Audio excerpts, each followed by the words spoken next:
Oh, hello there, and welcome to Ancient Civilizations Home Edition, the first week of online instruction. I hope you're all doing well. We're all fine here. We're hunkered. We're socially distant, maybe more so than I'm usually socially distant. But most importantly, our parents are fine. But until we've hunkered for 2 weeks, my kid can't see your grandparents. So, we're taking it seriously, but we're fine. The format for this in mini lecture is first I'm going to talk about business. I'm going to walk you through all of the things that I want you to do and want you to read this week. That email that came out was very cursory. Then I'm going to talk about the research paper assignment, introduce us to native North America. I'll show you some slides, some pictures that I've taken at Cahokia and Chaco Canyon. These are two of my most favorite archaeological places in the United States and really the world. I mean, it's just amazing.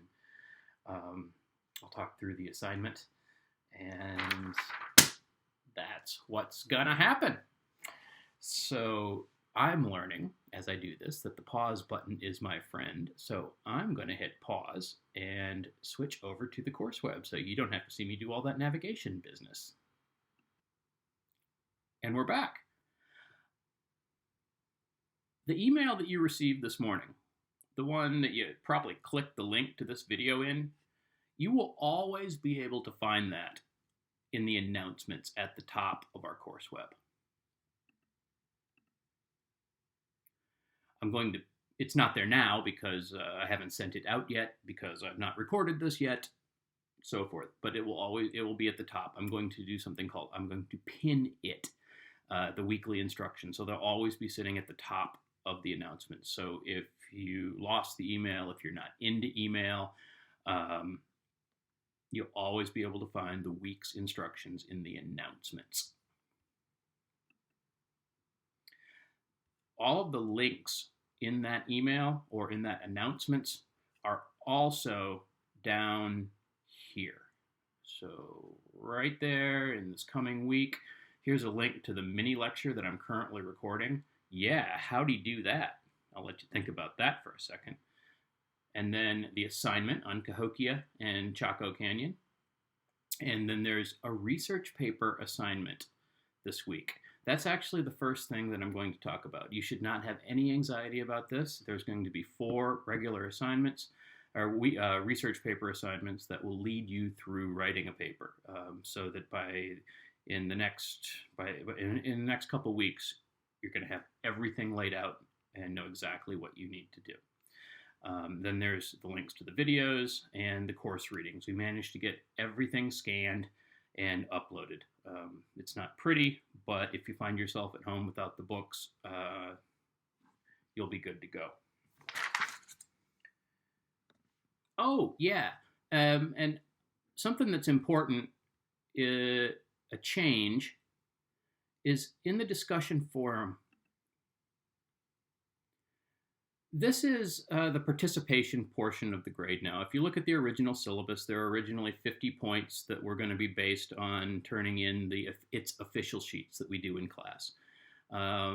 Everybody gets 25 points for the first half of the class, and for the second half of the class, I'm going to give you participation points when you respond to these questions.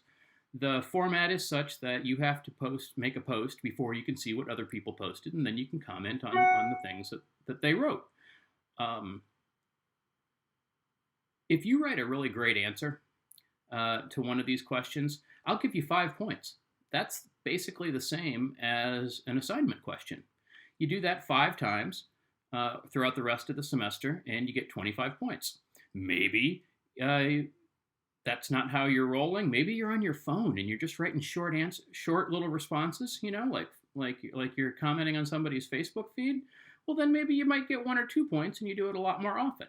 The best part is I'll count all the points that you've earned in the discussion forums beyond 25 points as extra credit. So you could totally go to town on these discussion forums if you wanted. I want to give everybody the best opportunity they can to get the best grade they can with all the flexibility that I can offer. So if this is something that's really helpful for you, by all means, go to town with it. I'll return very briefly at the end to look at some of these questions.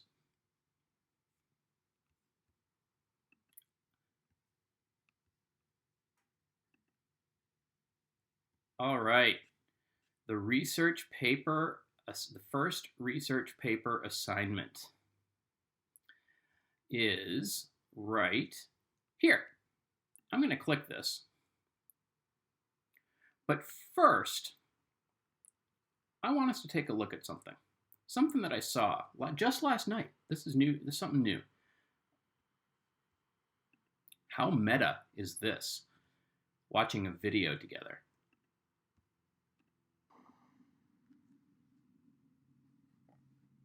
Don't worry. Lost in the vastness of this ocean is an island with a legendary tale of over-exploitation. It's only about a 3-minute segment of this. I believe this documentary is from 2012. This was once the most inaccessible island in the world.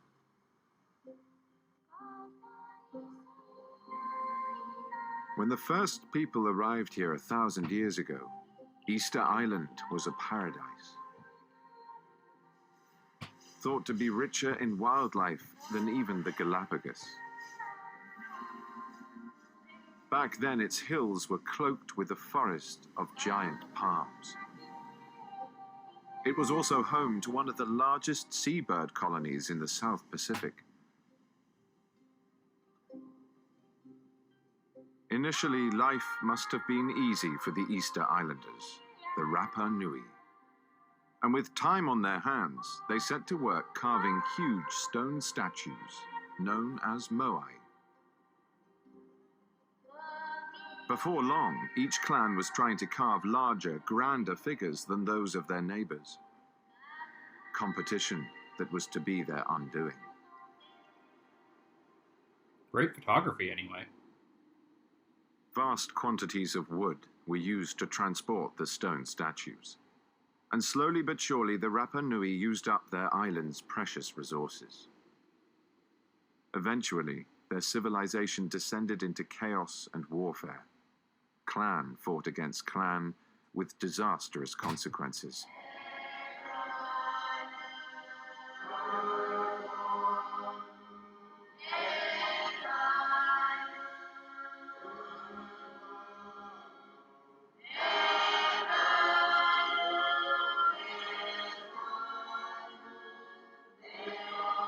By the time of their ultimate collapse, the Rapa Nui had changed their island beyond recognition.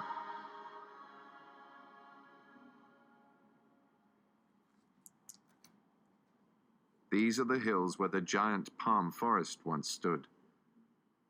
And these are the cliffs that once rang to the sound of those huge seabird colonies, all hunted to extinction by the Rapa Nui. Today, the giant stone statues are a poignant reminder of the precarious nature of life on remote islands.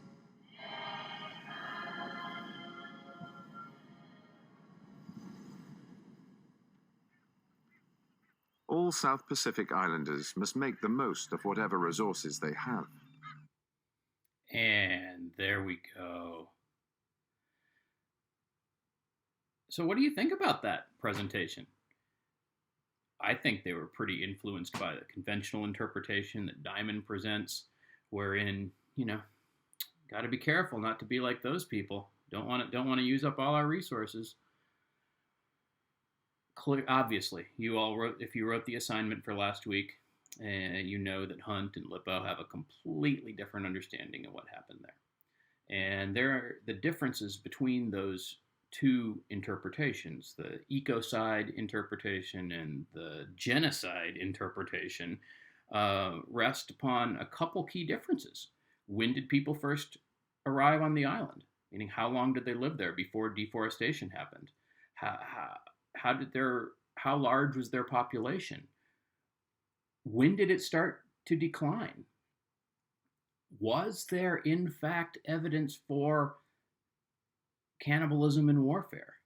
Right? These are at least 4 areas where Diamond and Hunt and Lippo very much disagree.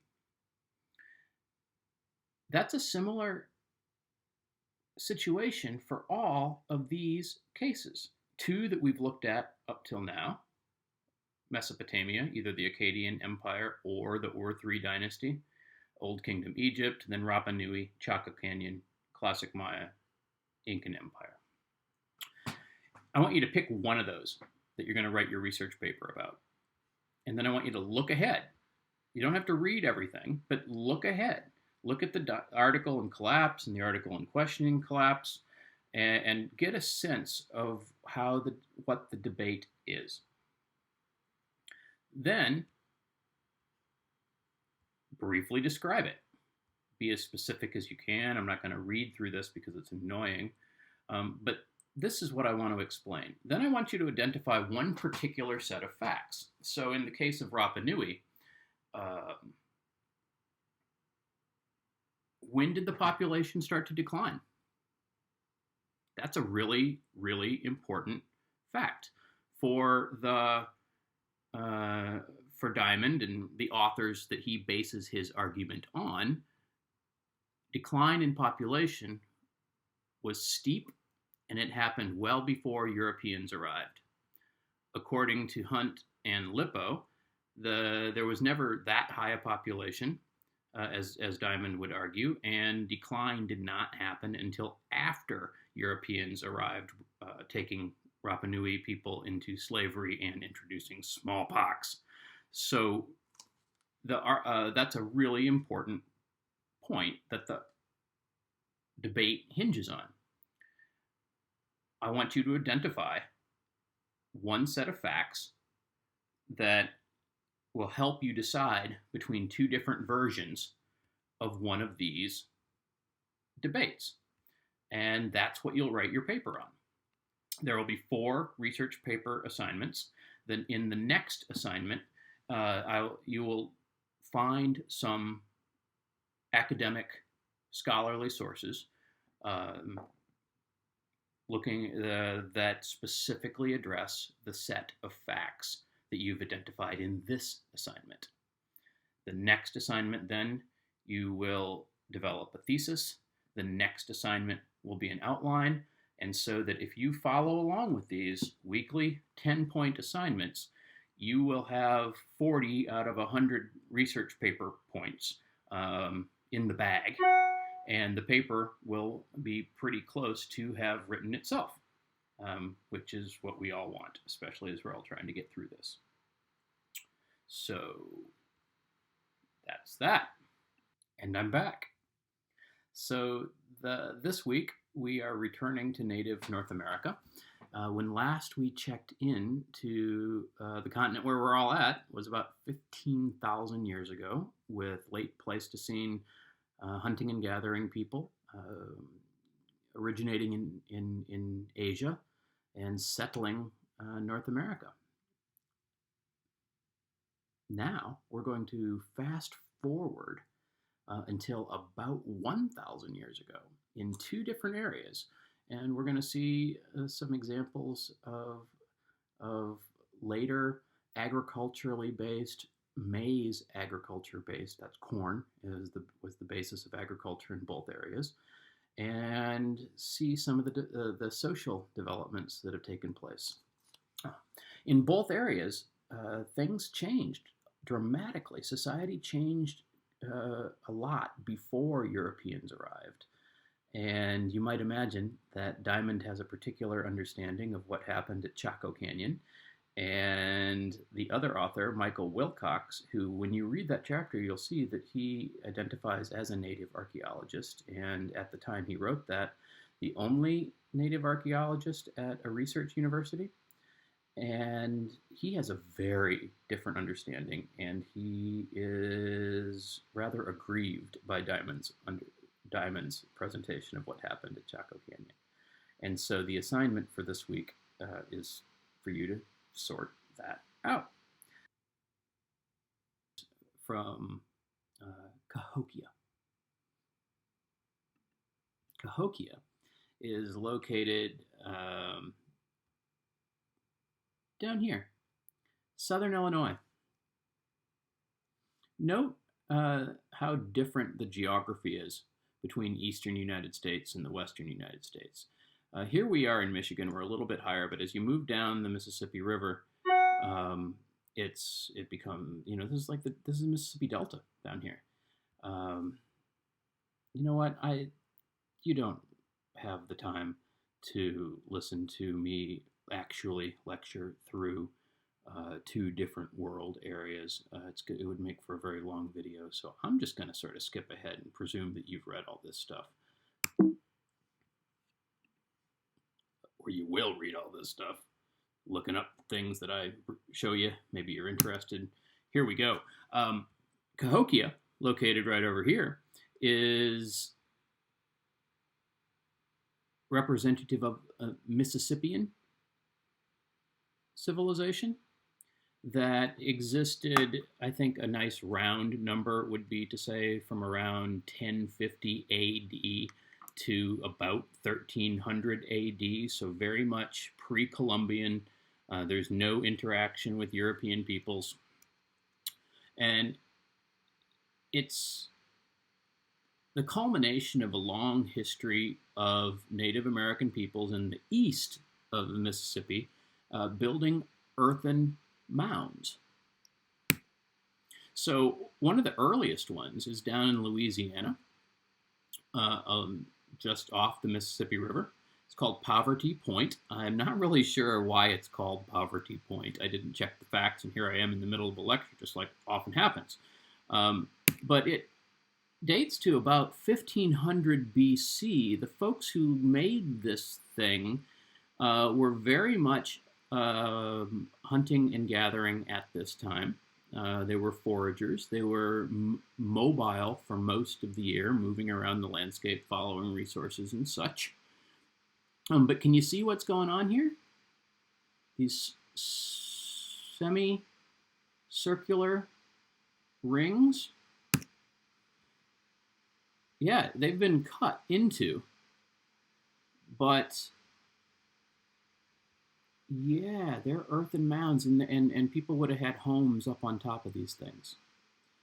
It's fairly unique, and it dates back to about 1500 BC, so something like 3,500 years ago, and it was probably somewhat analogous to Göbekli Tepe, or maybe even Stonehenge, a place where folks who are hunting and gathering and just starting to incorporate some domesticates into their subsistence routine came during certain seasons of the year to congregate, and when they did, they had it was a time for great, probably, celebration, social interaction, and looking for marriage partners and trading information, and it would have been quite a place to be at the time. Fast forward again, something like 2,000 years, and 1,500 years, and then we have a series, something that's called the Hopewell interaction sphere, and there are nice maps in the Olszewski textbook, chapter 8, on this. These folks were starting to adopt corn, that is maize, that had originally been domesticated in Mexico, into their subsistence regime.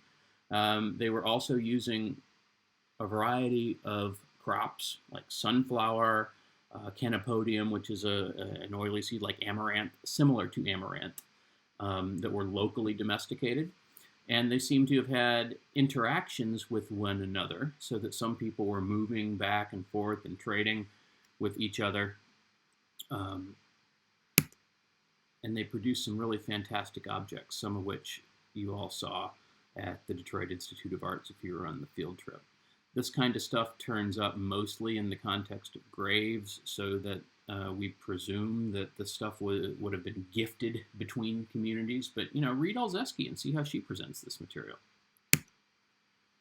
And then moving on, the Newark earthworks are a great example of a Hopewell earthen mound. Look at that. It's all kind of strange and funny, isn't it? But look at this is, in this artist reconstructions, you see the houses and you see these earthen banks and these platform mounds. This is an old drawing from it. This is how it is now.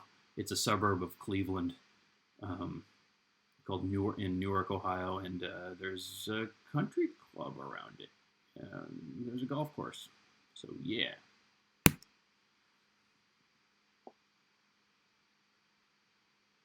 If we move forward in time, then we come to something called the Mississippian.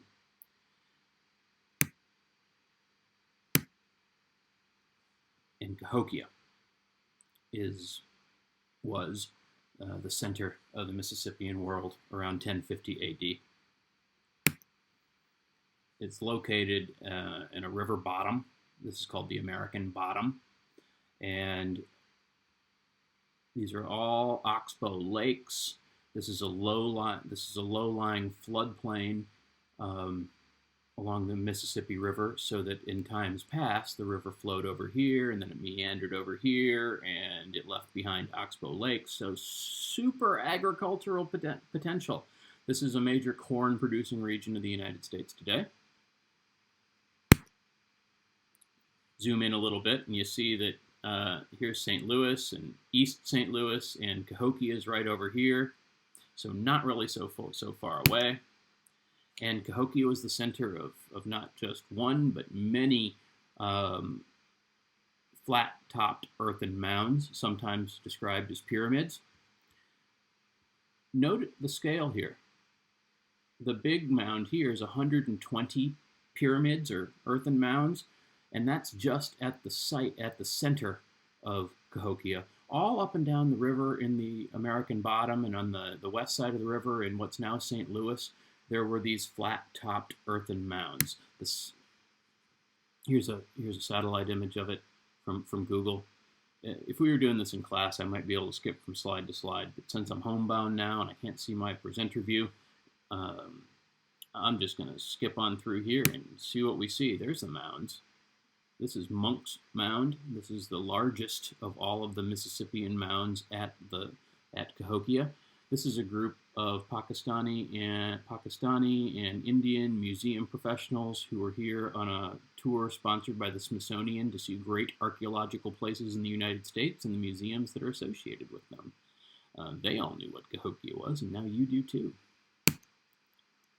There's a view from the top of Monk's Mound.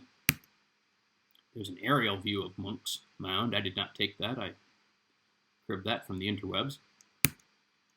And these mounds took considerable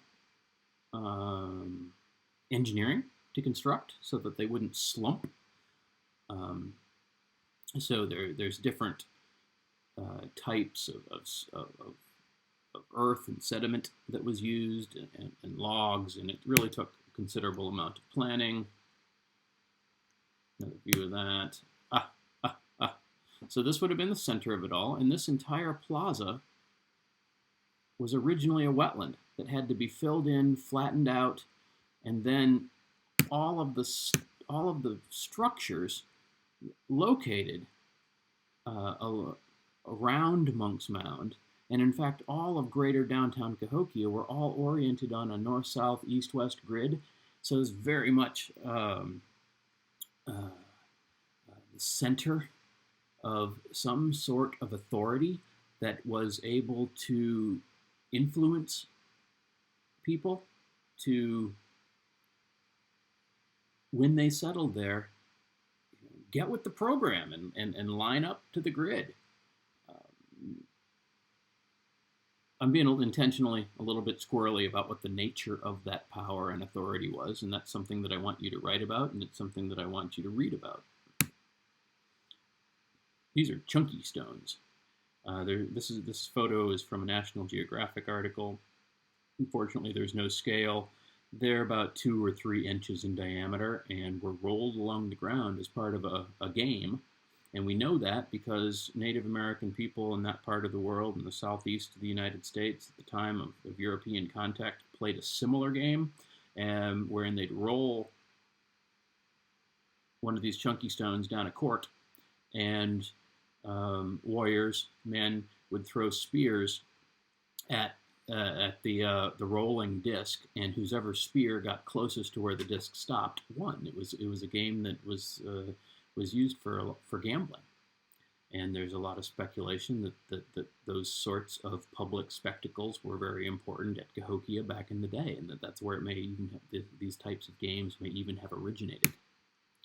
There's a chunky player. This is a soft, very nicely carvable stone called kaolinite or pipe stone, and this is something that the Mississippian civilization is known for, these types of figurines.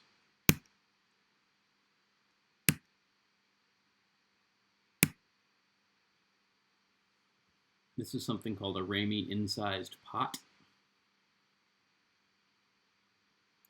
Incised, found at the Ramey site, named after landowners.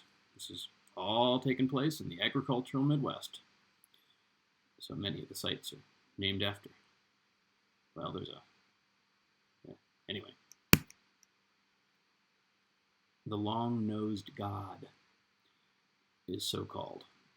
This does not have a scale on it, but this thing is about 1 inch tall, and its nose sticks out about as far, and it was probably worn as an ornament, possibly as an ear ornament. The Birdman symbol here is something that turns up on a lot of Mississippian materials and shell beads.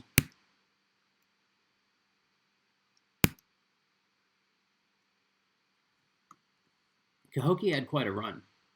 It was absolutely it was a city. It was an urban center in eastern North America that from about 1050, and by about 1300 it was in decline, and eventually people moved away from it. That's not actually going to be one of the debates that we're going to address in our class. It doesn't feature into collapse or questioning collapse, but there's definitely, absolutely cultural continuity from the Mississippian.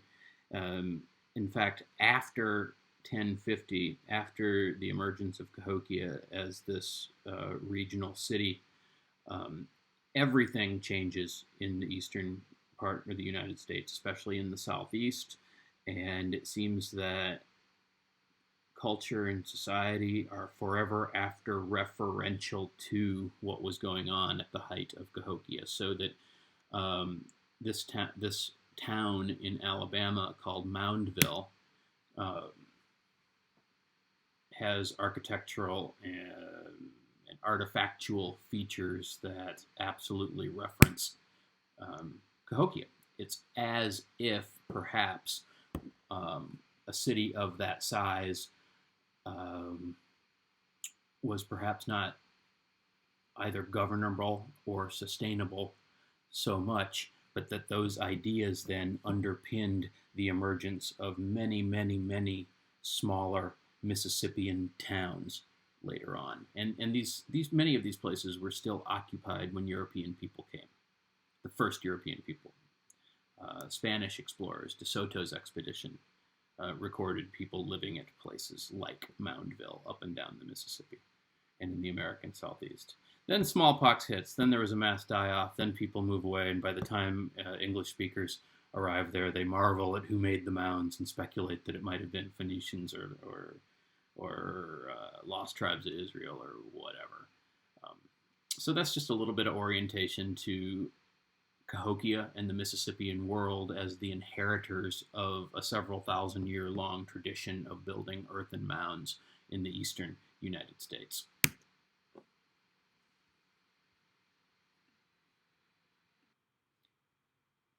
And now, shall we go to the American Southwest, in particular New Mexico?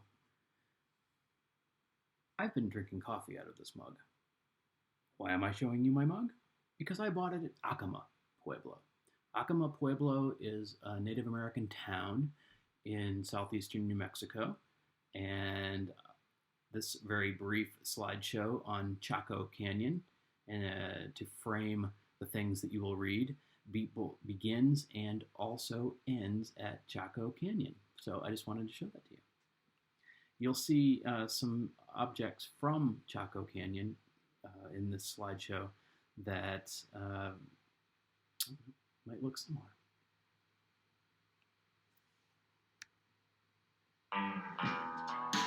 I love this place. I love, not Acoma in particular, but New Mexico and Chaco Canyon specifically. I did my first archaeological field school as an undergraduate at a archaeological site north of Albuquerque that was occupied both before and after Europeans arrived.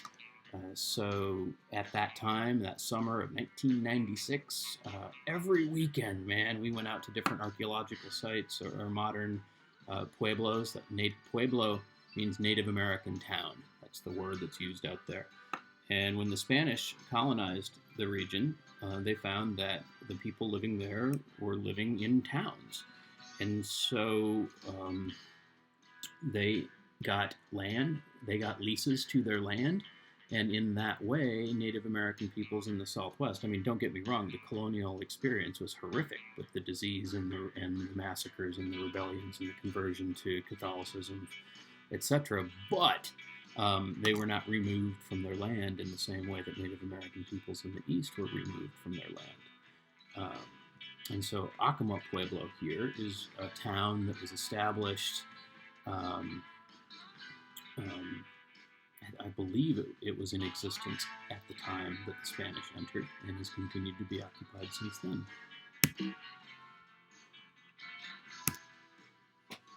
Here we are.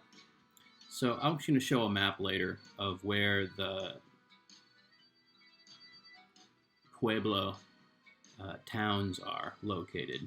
But for right now, we're going to go to Chaco Canyon, which is up here. It's about 2 hours from Santa Fe.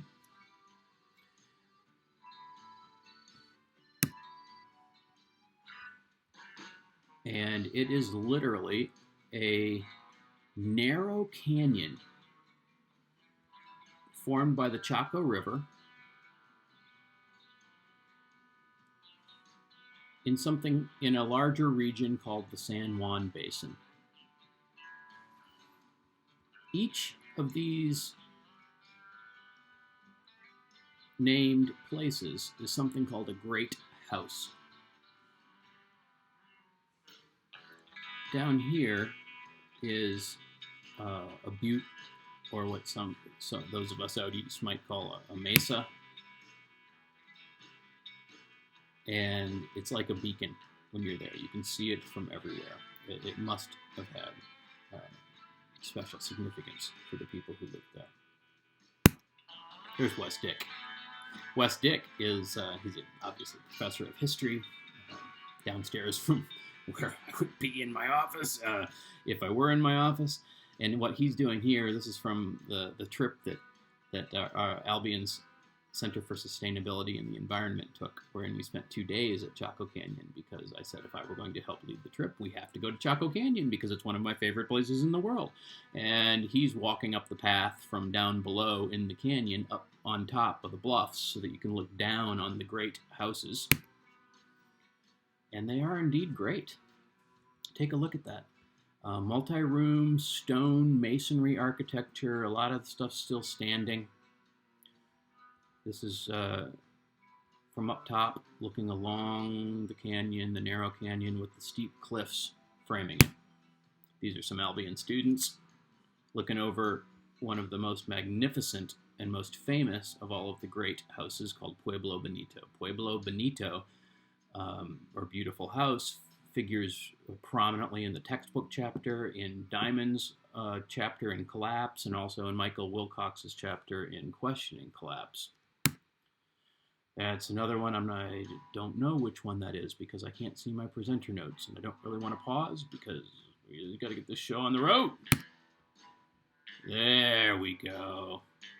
That's the money shot. Look, standing up on the bluff, looking down at Pueblo Bonito. What you see here is it's a all of these great houses were planned, and although they were built upon in multiple construction episodes over the course of about 200 years, those for the subsequent construction episodes followed upon the original master plan. Pueblo Bonito here was originally approximately 5 stories tall, and it followed this plan. 4 stories.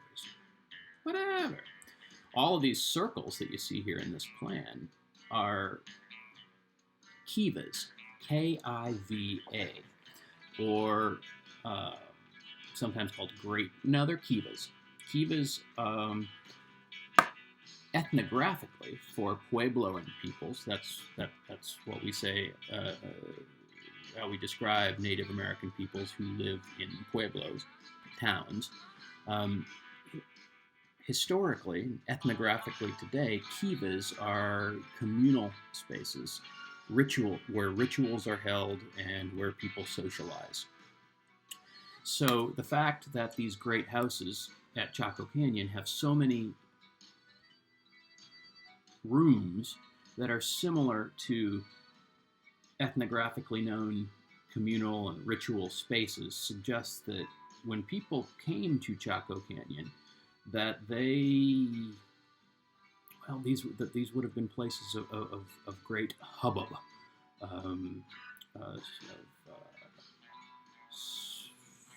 social events, political muckety-mucking, worship and religion. The Native American peoples in the time of Chaco Canyon were not a literate society. They did not write things down. They did not have a writing system. So we have to kind of speculate on what kivas may have been used for around 1050 AD. And we can't presume that they were used exactly for the same things that historically, ethnographically, and modern Puebloan peoples use kivas for, because, as I alluded to earlier, the colonial experience was horrific, even if people did get to stay in their towns. So culture changed considerably, and we don't want to presume that people did things exactly the same in the past as they do in the present, because obviously they do not. No spoilers, but great houses like this ceased to be built around 1300 AD or so. So the whole business of building Chaco and type great houses in northwestern New Mexico lasted for about 300 years, and then culture changed. Although there's obvious continuity between what happened at Chaco and Chaco Canyon and the present. Now we're just going to gaze at some masonry. You really need to read the chapter on the Southwest in the textbook. I've scanned copies of it and put them up online. They're not beautiful, but if you find yourself at home without the books, by all means, read them. Something that makes Chaco Canyon and the great houses there so fantastic is that they are so novel in the archaeological history of the region. So from something like 600 AD, as hunting and gathering peoples start adopting maize, again with the corn from Mexico, they had access to and were beginning to adopt it much earlier. But by 600 AD or so, they're becoming more reliant on it, adapting it to the environment there, producing larger yields. But at that time, people lived in pit houses that were essentially circular holes in the ground. I say that if we were face to face, I'd be drawing this out on the chalkboard right now. But they're not. They're a lot like the kivas. So circular, maybe 20 feet in diameter, set about 3-4 feet into the ground, and then they would have had roofs put over them. It's a really efficient way to keep warm in the winter and cool in the summer. This is the high desert in New Mexico, after all. And people lived in villages, homesteads, if you will, of a few of these pit houses, along with some rooms above ground made out of mud called adobe that were primarily used for storage at that time. And they were doing a great job with that for a couple hundred years. And then all of a sudden, sometime between about 950 and 1050 AD in Chaco Canyon, people started making these large above ground structures that were planned out and that most interesting and that used stone masonry.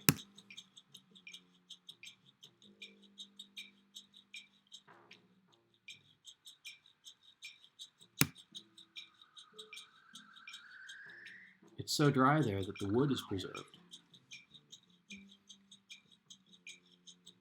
It's possible to date when these trees were cut down to within the year, because you count the tree rings and match the sequence of rings to a master sequence that spans from ancient trees to modern, to recently dead trees to modern trees. And so we know, archaeologists know, precisely the years at which these structures began to be built and when they were added onto. And, well, we don't know exactly when people walked away from them, but we know a heck of a lot about when they were built and in what sequence. This is a place called Chetro Kettle in Chaco Canyon. It's a great kiva. It's huge. So to the extent that these things were used for this communal space and for ritual and worship and politics, this was a big one. Interestingly, it's not set in a great house, but maybe it was the gathering place for people who belonged to many different great houses. Yeah, there's some Albion kids. I like that photograph. I took that. Petroglyphs abound on the walls of the canyon. As you'll see in the video that you watch, that is really great in the way that it foregrounds native voices. People talk about these, and these living Puebloan peoples who are organized into extended families called clans, many of which are matrilineal, with different clans having different roles to play in rituals and being the owners of different songs and stories and so forth. Modern representatives of modern clans recognize the symbols used in many of these. Clearly, there is a continuity. And the so-called Chacoan beer mugs, coffee cups, whatever. Recently, and I don't think this turns up in any of the things I've given you to read because it's so new, were found to, the organic residues in the clay were analyzed and found to contain chocolate that had to have come from the Mayan region, so Yucatan Peninsula, Honduras. That's just amazing. Why some people were able to drink this exotic beverage in these fantastic objects and other people weren't is something interesting to think about. Again, I'm going to let you read and think about that while you do the reading and watch the videos. But these are not common by any means. There's something that is unique to the time when Pueblo Bonito was in operation.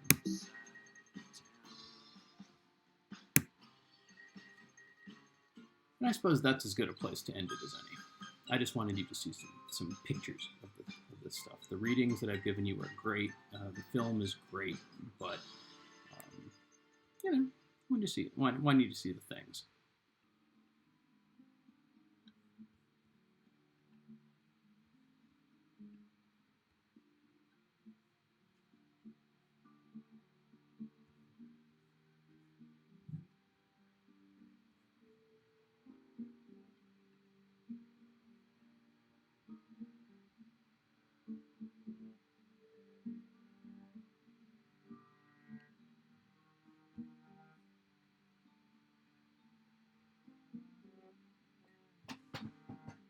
Oh, yeah. Wow. Not really sure what happened there. We're not quite done. Apart from the great houses in Chaco Canyon, of which there are about 13, I believe. It was 13 structures. I don't know if you count Chetro Kettle as a great house. It's actually a great kiva, so 12, 13. Anyway, all these dots here are similar great houses, many of which are connected with roads, or at least have located along roads, or have road segments coming out from them. What were they used for? Both Diamond and Wilcox will talk about data having to do with the ancient environment and that comes from pack rat middens. So there are these pack rats, and they haul back nuts and seeds and pine needles and such to their lair, and then they poop and pee all over them, and that crystallizes, and it allows climate scientists and archaeologists to get an understanding of what vegetation was like, and also radiocarbon date things. So one way in which the debate surrounding what happened at Chaco Canyon is different than the debate surrounding what happened on Rapa Nui is that at Chaco Canyon there was very likely climate change in addition to human impact on the environment and social and political reaction to all that. And so I wanted to bring this back so that you could see a picture of pack rat middens.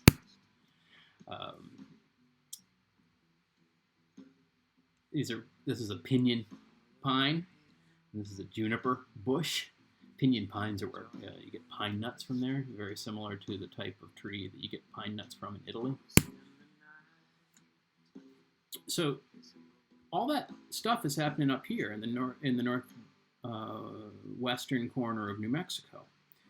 Well, eventually, people stopped living in Chaco Canyon. Most of the great houses were abandoned, and then there's an intermediate period. There's a period after about 1300 AD,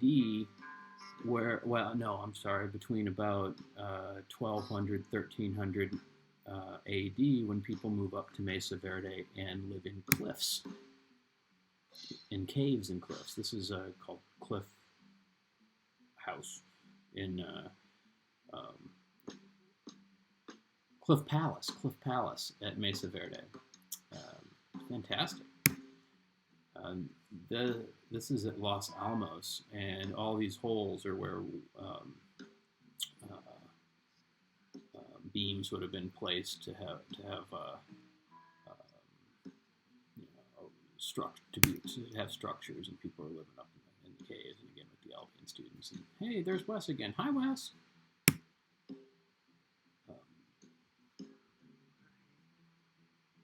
And this is a post Chacoan great house. You see, it's much reduced. Perhaps some clan, some family, some community of Chacoan heritage was attempting to maintain the old traditions. These are some monks from somewhere in the world. I have no idea who are coming to see the place. Everybody outside the United States knows about this stuff, or at least knows that it exists, and go to see it when they visit. But eventually, all that stuff was largely abandoned, and after 1300 AD, that's when most of these modern pueblos were established. And these are places like Acoma Pueblo, where my mug came from, where Native American peoples still live in towns with late leases to the land that were issued to them by the Spanish back beginning in 1540, when the first Spanish came into New Mexico. Illegally, I might add, to try to establish mining concerns, to do prospecting, and eventually the Spanish government, who had recently conquered the Aztec Empire, said, "Whoa, hold your horses, we're not ready for that." But eventually, Obviously, the southwestern part of the United States was colonized by the Spanish, and all of these modern towns down here date to that period. So there's Acoma.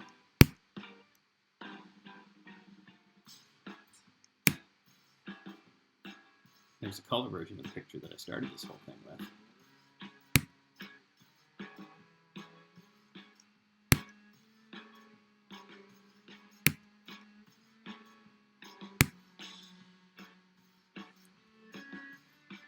This is a portrait taken of a woman at Hopi Pueblo in the early part of the 20th century. Hopi Pueblo is, you know what? You can find it on the map. Hopi. And this was our guide at Acoma. I suspect that she might not particularly enjoy Diamond's understanding of what happens, nor the impression that he lives that these people are all gone. Culture has changed, however. Many folks became Catholic. Many families became Catholic hundreds of years ago, and this is one of the very few. I'm going to bring it all back home to the course web. All that stuff for this week you can find in this section here. The two textbook chapters present Eastern North America and Southwestern North America pretty straight. These are especially for Chaco Canyon, the American Southwest. Olszewski Chapter 7 is a place you want to go for the most straightforward, objective facts about when, where, why, and what happened. Collapse in Chapter 4 is Diamond's perspective. You might imagine that it involves ecocide somehow. And Michael Wilcox's chapter in Questioning Collapse really is really quite... he was right and angry when he wrote the thing. But when you read that, you got to be very careful, because he actually begins the article talking about not New Mexico, not Chaco, not Puebloan peoples, but he rather talks about the colonial experience of Native American peoples in southern Arizona, in the area around Phoenix, the people who call themselves, or the people who have been known as Pima, or who call themselves O'odham, and are the descendants of the Hohokam, what archaeologists call the Hohokam people, who are also in Olszewski Chapter 7. Be very careful to realize that that stuff that he talks about is not about the Puebloan region. It's about southern Arizona, and he describes that not only because that's his background, or at least part of his background, but he also describes it for an interesting rhetorical reason that you want to sort through. The assignment is here. Pretty straightforward. I'm not going to go through it in great detail. Got to change that date, I guess. Will do. And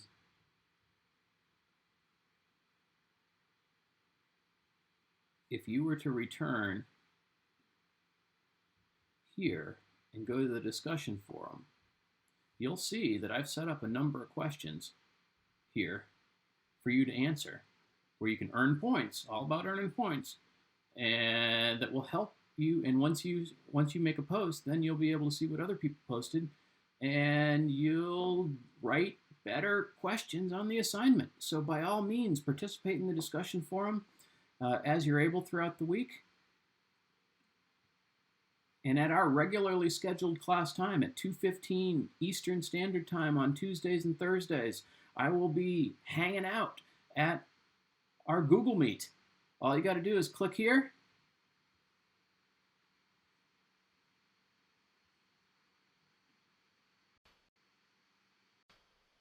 Click here, and I will see you there.